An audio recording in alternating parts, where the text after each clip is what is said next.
We've primarily looked at big men in the lead up to the NBA draft, but the Pelicans have other needs too. And I'll tell you why Carlton Carrington, Tristan Da Silva, and Johnny Furphy should all be on the Pelicans' radar. It's Monday's episode of Locked On Pelicans. Let's go.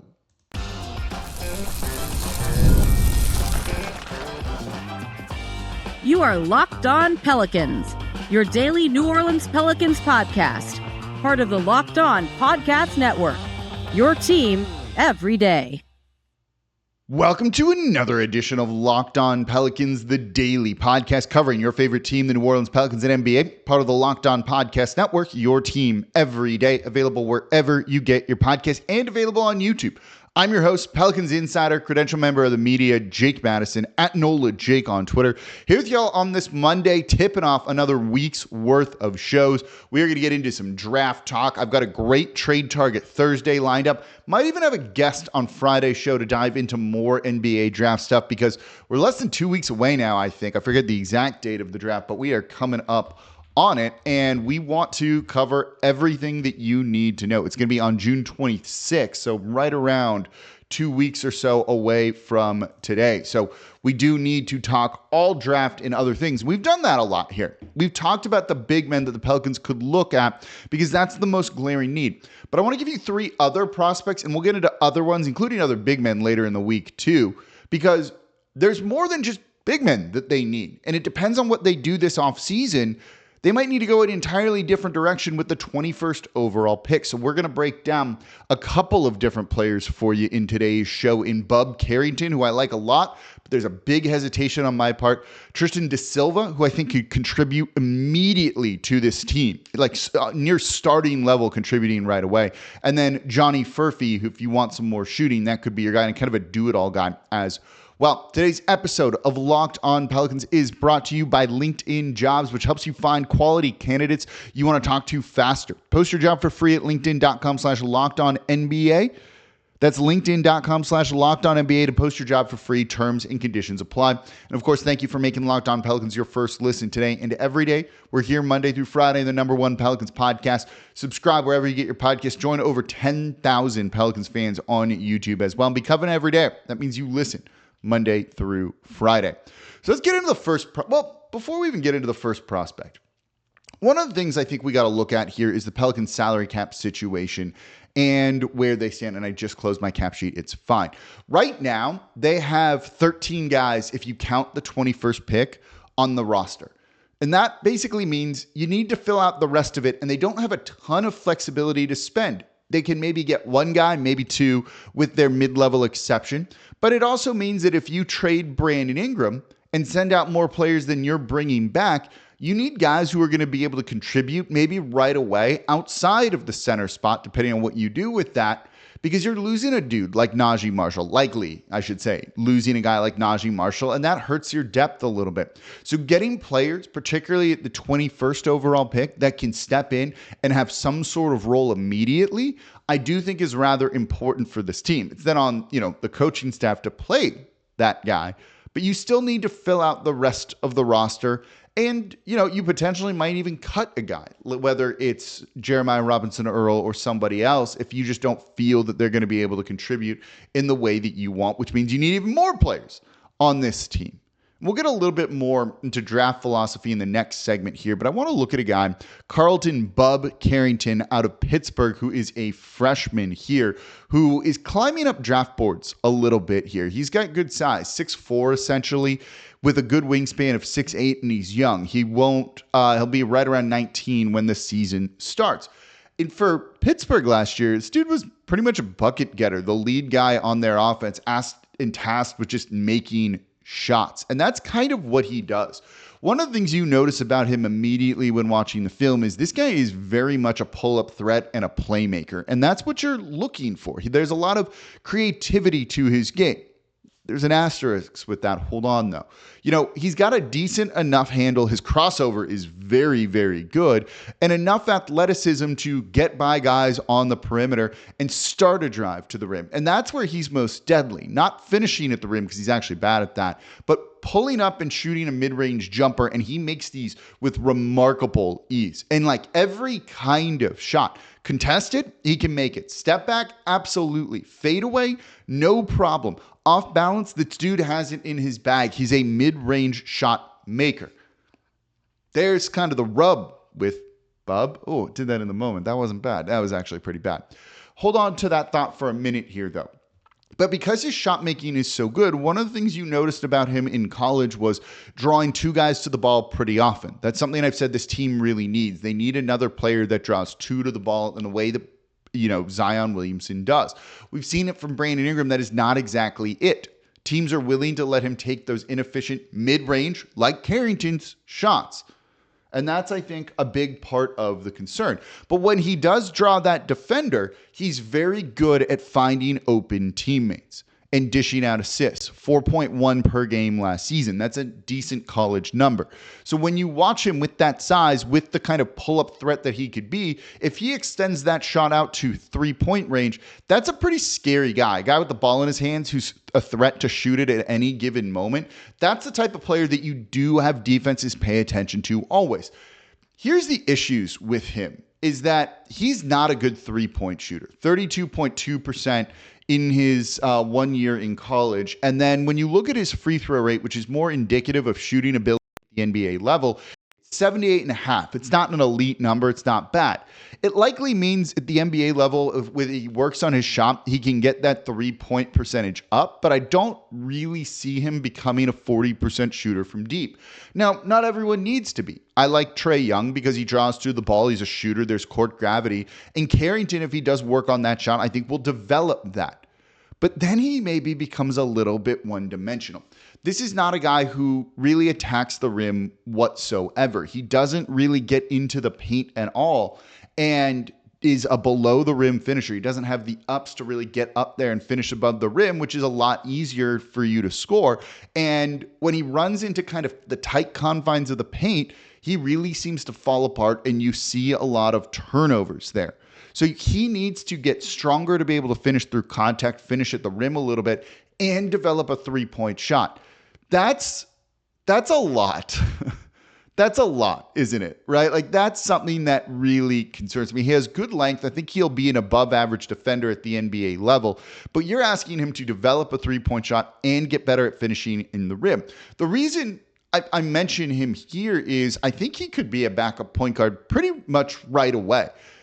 With that second unit, you can have those mid-range jumpers a little bit more, I think. And if it's drawing defenders to him and he's creating for others, you'll see units with him, with Trae and some others out there. And that could really potentially work with CJ potentially, right?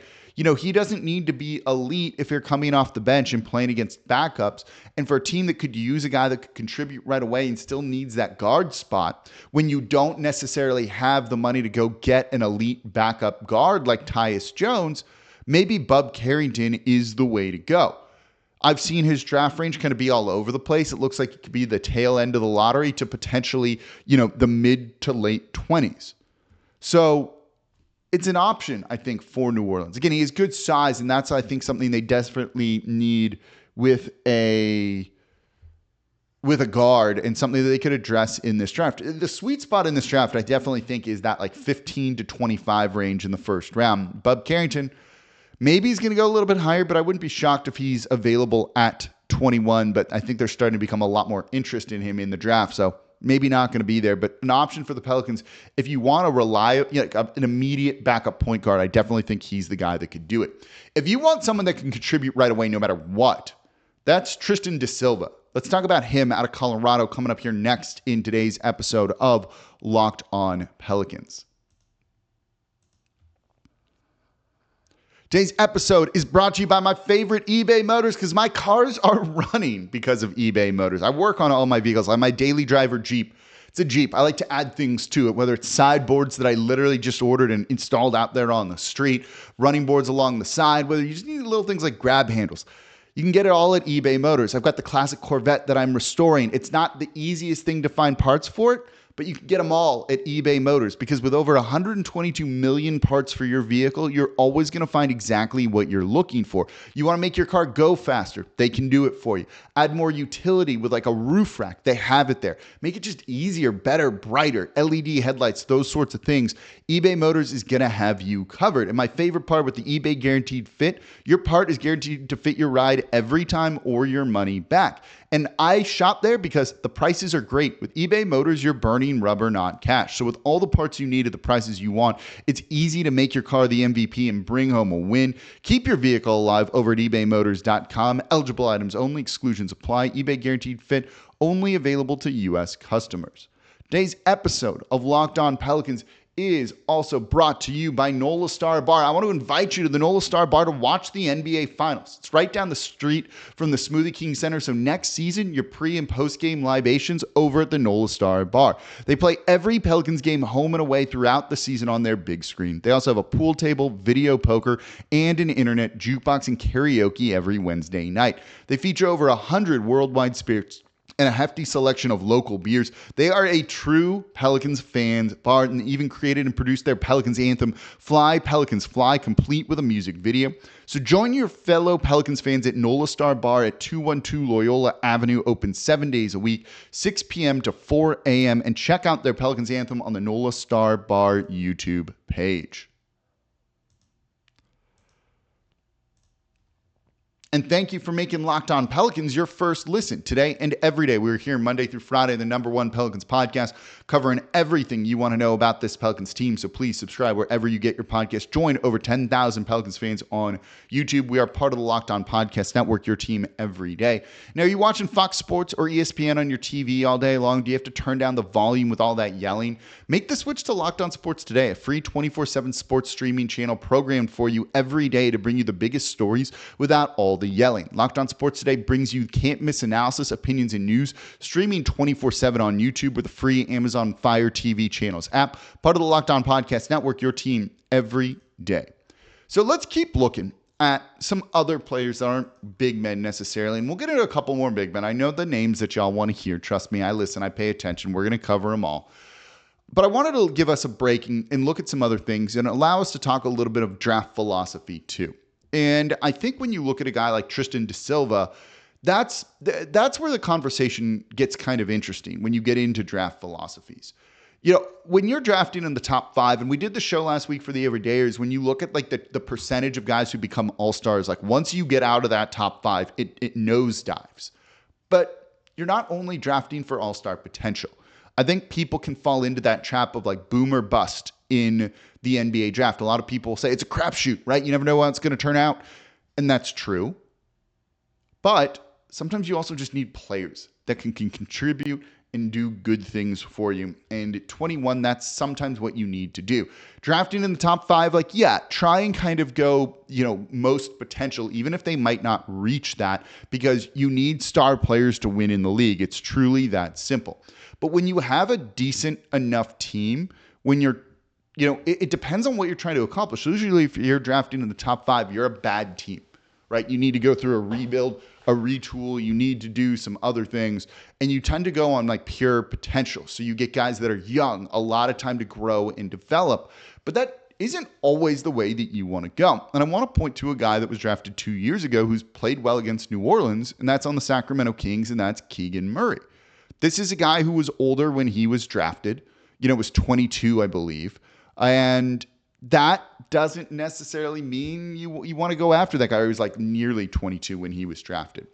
But he was taken 4th overall and has become a solid contributor to that Sacramento Kings team, basically starting the entirety of his career from game 1.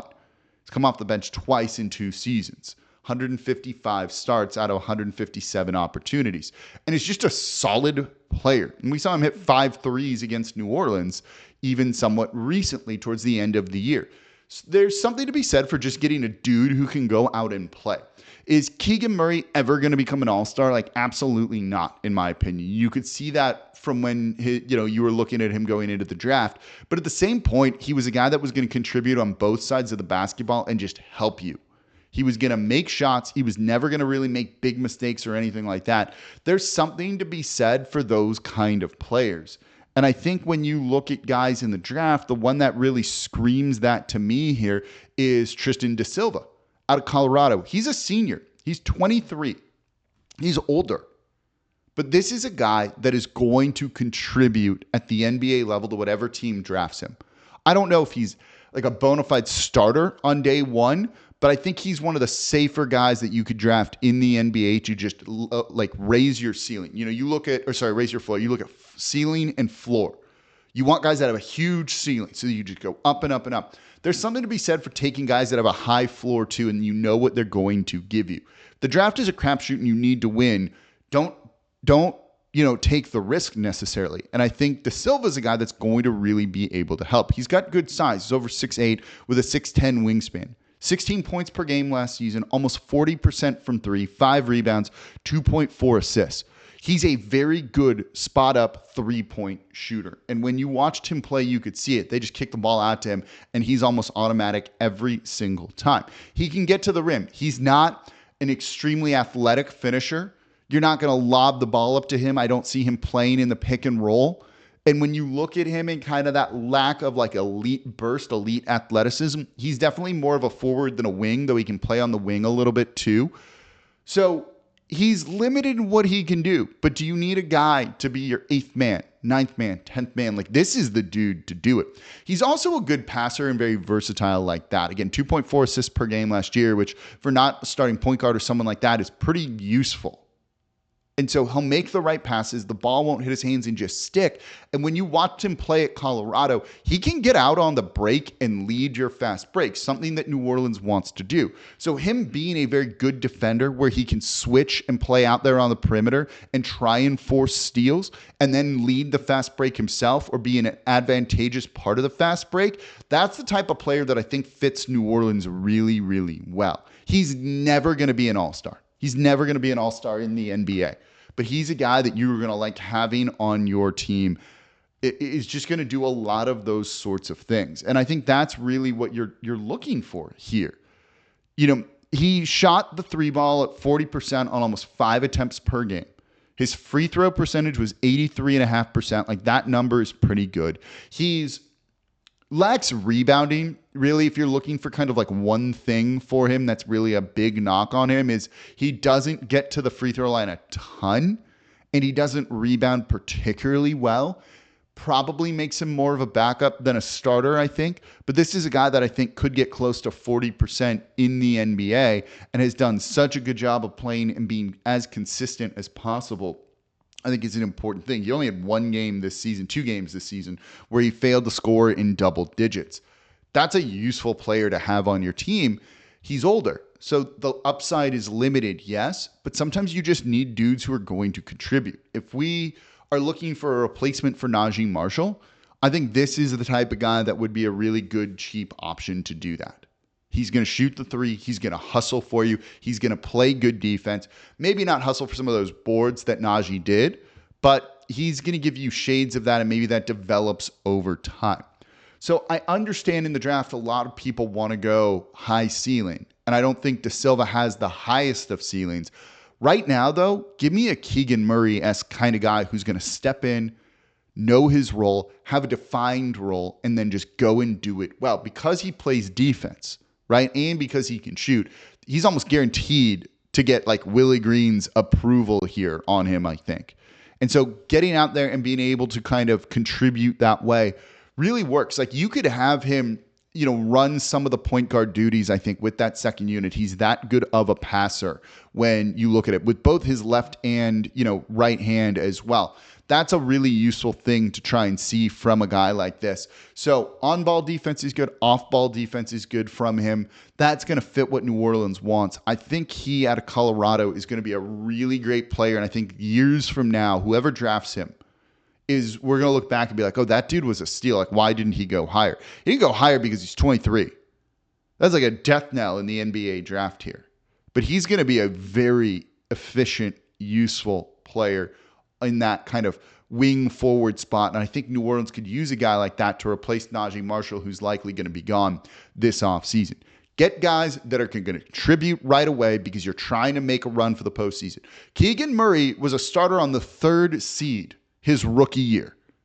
I don't think Da Silva's as good as Murray, but I think he's going to be able to help and contribute. He could contribute to a playoff team, which we hope the Pelicans are going to be next season. He definitely can do that. So coming up next, what if you want to go with a little bit more upside and a guy that you think is going to be able to really shoot the ball extremely well and just do all those little things?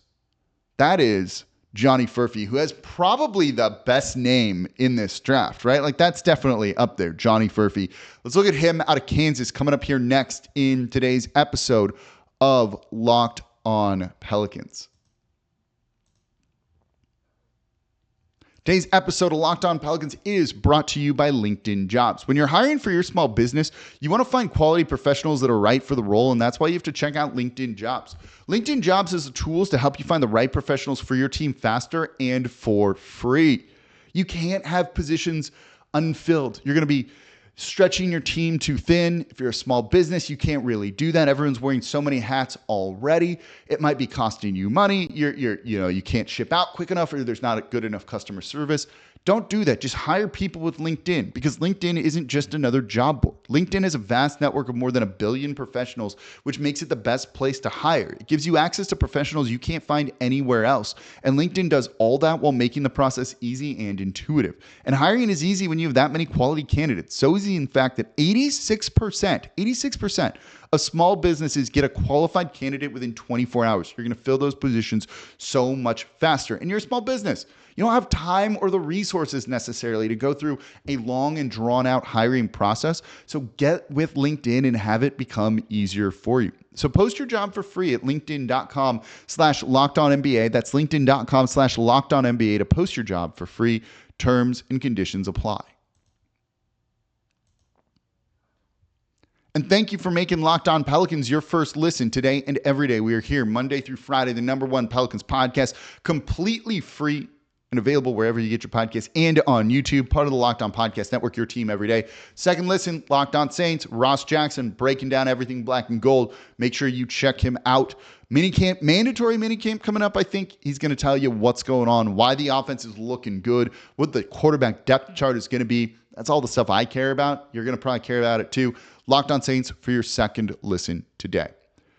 So we talked about how Najee Marshall is probably going to be gone. He's on a very cheap deal. I think like Detroit loves him and is going to probably try and bring him over there, especially with, I just blanked on the Alaskan Assassin's actual name. So cool. Trajan Langdon running their team now. They need to spend some money. They need to bring in a little bit of toughness. He's definitely a guy that's going to be able to do that and probably wants to have a bigger role. And he's just never been paid in the NBA. And whoever's going to pay him is probably where he ends up, as he should take that deal.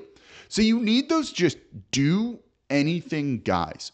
If you're looking for a player in this draft that's around the Pelicans range, I think there's other ones, but if you're looking for like a Willie Green kind of guy, that a player that I think he would really like, Johnny Furphy, Kansas freshman, is probably that guy.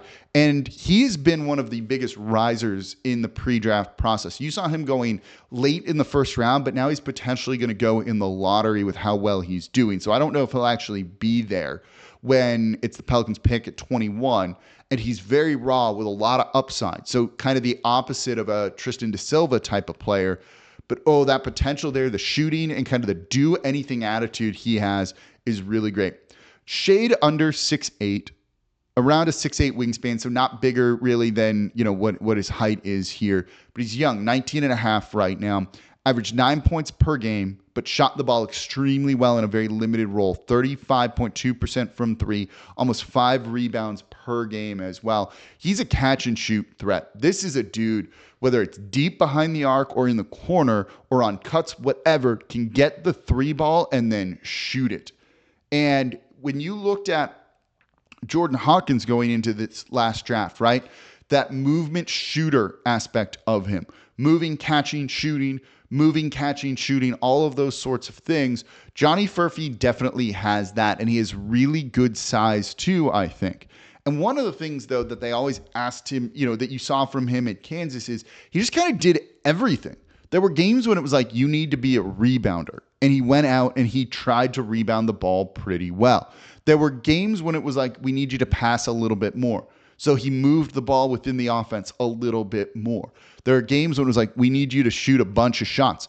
Okay, shoot a bunch of shots. Those are the type of things that he was willing to do, like on a game-to-game basis, and was pretty flexible about. And that's the type of thing that it feels like Willie Green would like. This is also a guy who can get to the rim and score and is a decent finisher there. So having him kind of be all of those things, and then a defender who moves pretty well, somewhat limited, but he's not a bad guy on defense. There's enough athleticism, and you can see he tries on that side of the ball. That's great. He's not the quickest guy. You don't want him defending number 1 or 2 options, but this is a guy that at least will fit in with like a team defense. And if this team actually adds in some rim protection, I think you can get by with Johnny Furphy out there. And also the name. Come on. That's fun. Johnny Furphy.